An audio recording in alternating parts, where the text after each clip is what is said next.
tudo bem? Você já ouviu falar sobre a escada do apóstolo Pedro?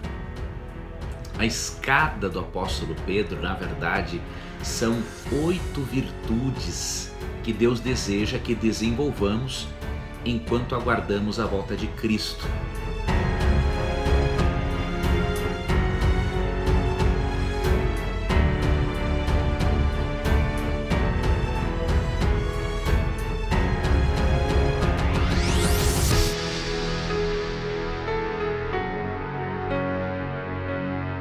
E essas 8 virtudes são chamadas por alguns teólogos de a escada de Pedro, porque uma virtude se desenvolve a partir da outra, como se fosse uma escada.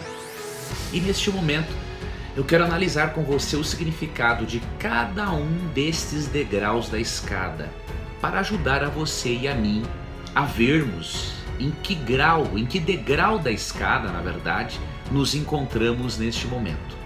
Vou ler para você 1 Pedro, na verdade 2 Pedro, capítulo 1, vou ler dos versos 5 até o 7 a princípio, para vermos quais são as virtudes que fazem parte da escada de Pedro. Por isso mesmo vós, reunindo toda a vossa diligência, associai com a vossa fé a virtude, com a virtude o conhecimento, com o conhecimento, o domínio próprio, com o domínio próprio, perseverança, com a perseverança, piedade, com a piedade, fraternidade, com a fraternidade, o amor.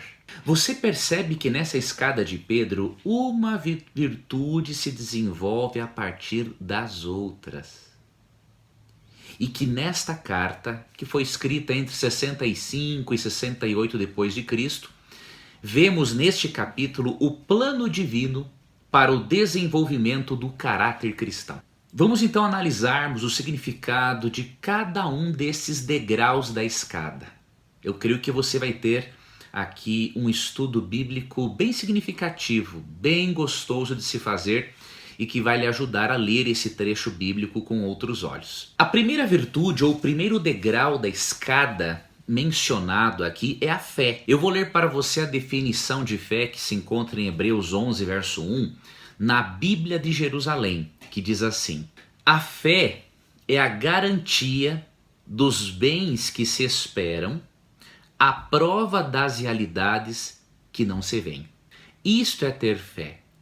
É você crer em Deus, ter a garantia dos bens que se esperam, ter a garantia de que todos os bens e promessas que Deus deu vão se cumprir, e fé também é a prova das realidades que não se veem.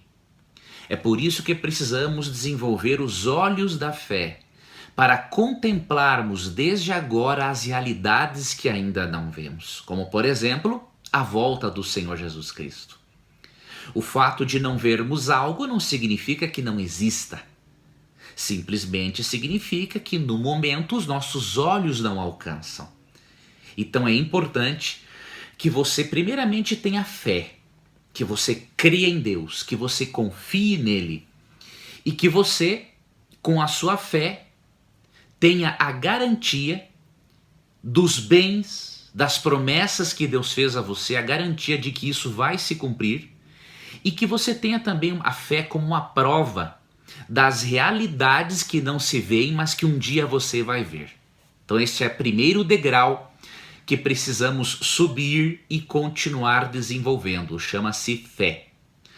Logo após esse degrau vem um segundo, a virtude.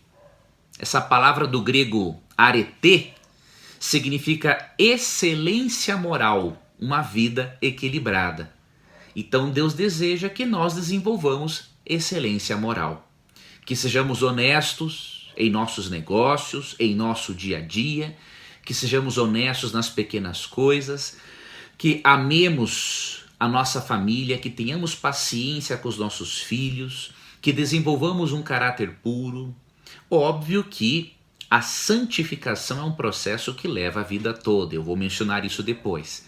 mas Deus espera de nós esta excelência moral, esta vida equilibrada. O terceiro degrau da escada é o conhecimento. A palavra grega aqui é gnosis e se refere à compreensão prática dos caminhos de Deus e do plano dele para a sua vida.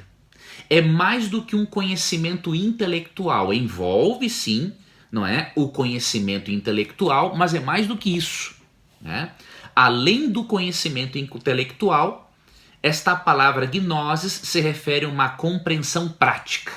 Então você conhece a Deus intelectualmente, mas também o conhece de forma prática, ele faz parte da sua vida. Quarto degrau, domínio próprio. A palavra grega krateia significa autocontrole, né?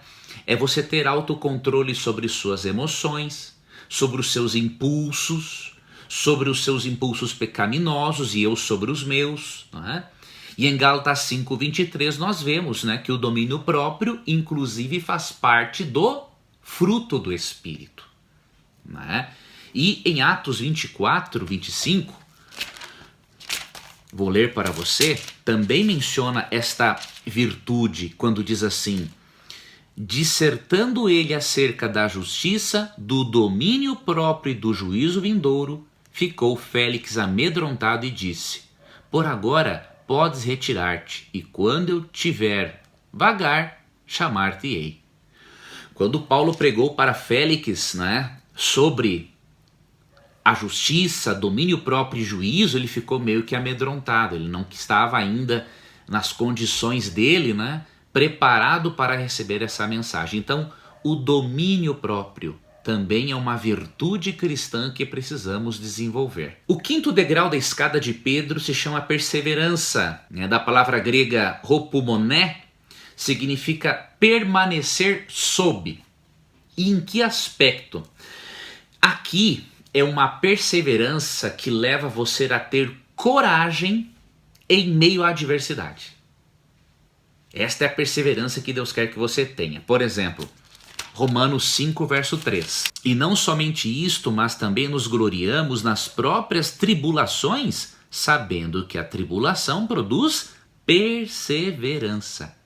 Então este é um tipo de perseverança que faz você permanecer em Deus, mesmo diante das adversidades.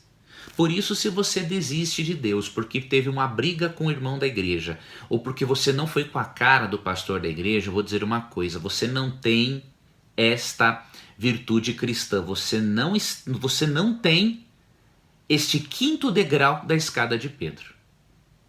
Porque esse tipo de perseverança está aliada a uma coragem em face de qualquer adversidade e problema. Então essa é uma outra virtude que precisamos desenvolver. O sexto degrau ou virtude, né, da escada de Pedro se chama piedade. E aqui no original significa reverência para com Deus. Olha que interessante. Ter piedade é ser reverente em relação a Deus. E quando a pessoa é reverente em relação a Deus, esta qualidade chamada piedade, ela vai impedir o cristão de ser farisaico, mas vai mantê-lo uma pessoa humilde e gentil com as outras pessoas. A falta de gentileza, a falta de educação, nada tem a ver com o cristianismo. Tem a ver com um coração mal convertido ou com um coração cheio de raiva que não conseguiu ainda expressar devidamente os seus sentimentos. O sétimo degrau da escada de Pedro, estamos indo para o final, se chama fraternidade. A palavra grega para fraternidade é Filadélfia, né? E significa amor entre irmãos. E no Novo Testamento abrange o amor entre irmãos de sangue, obviamente, mas abrange também a todos os membros da igreja. Então Deus quer que desenvolvamos este amor amplo, não apenas para com a nossa família, mas também para com os irmãos da igreja. E é por isso que em Romanos 12, versículo 10, encontramos: amai-vos cordialmente uns aos outros com amor fraternal, preferindo-vos em honra uns aos outros. Este é o tipo de amor fraternal que Deus quer que desenvolvamos.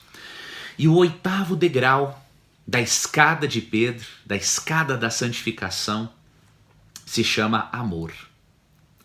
Aqui a palavra amor é da palavra ágape, e este amor se refere a uma afeição fundada no conhecimento e na razão que se dispõe ao autossacrifício pelo bem da pessoa que você ama.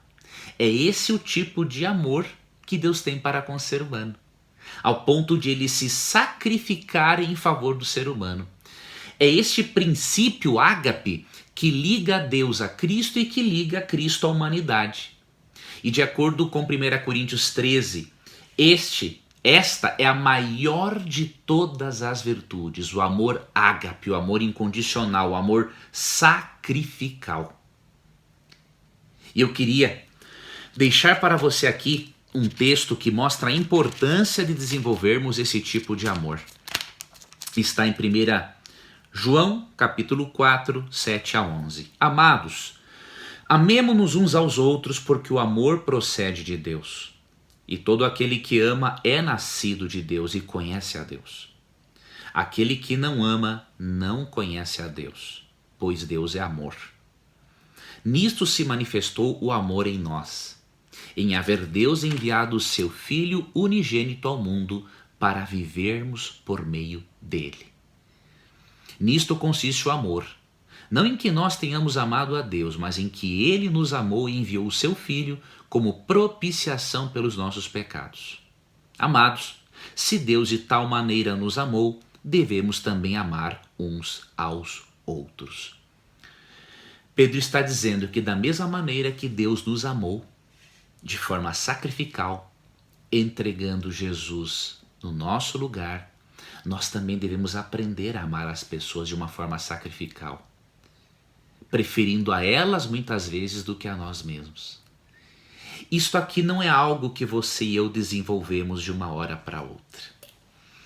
A escada da santificação é um processo que leva a vida toda. O que não pode acontecer é você parar num desses degraus da escada. Você tem que continuar desenvolvendo-se e continuar subindo até o momento em que Cristo colocará você no reino dos céus.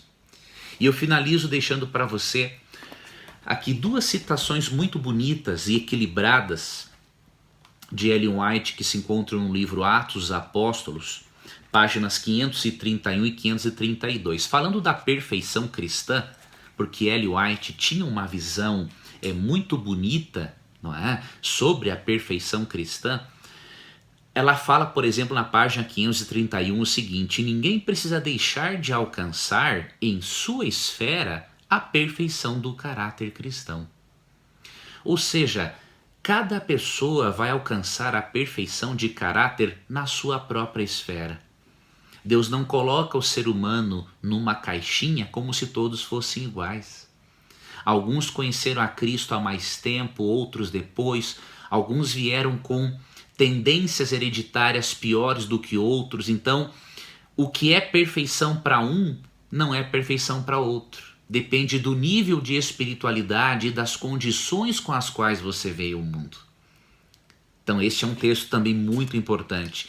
Nós podemos alcançar a perfeição, porém na nossa esfera. Nós não podemos chegar na esfera divina porque não somos deuses. E esta perfeição, para alcançarmos, leva a vida toda. E um outro texto, página 532 de Atos dos Apóstolos: a obra de transformação da impiedade para a santidade é contínua, dia a dia.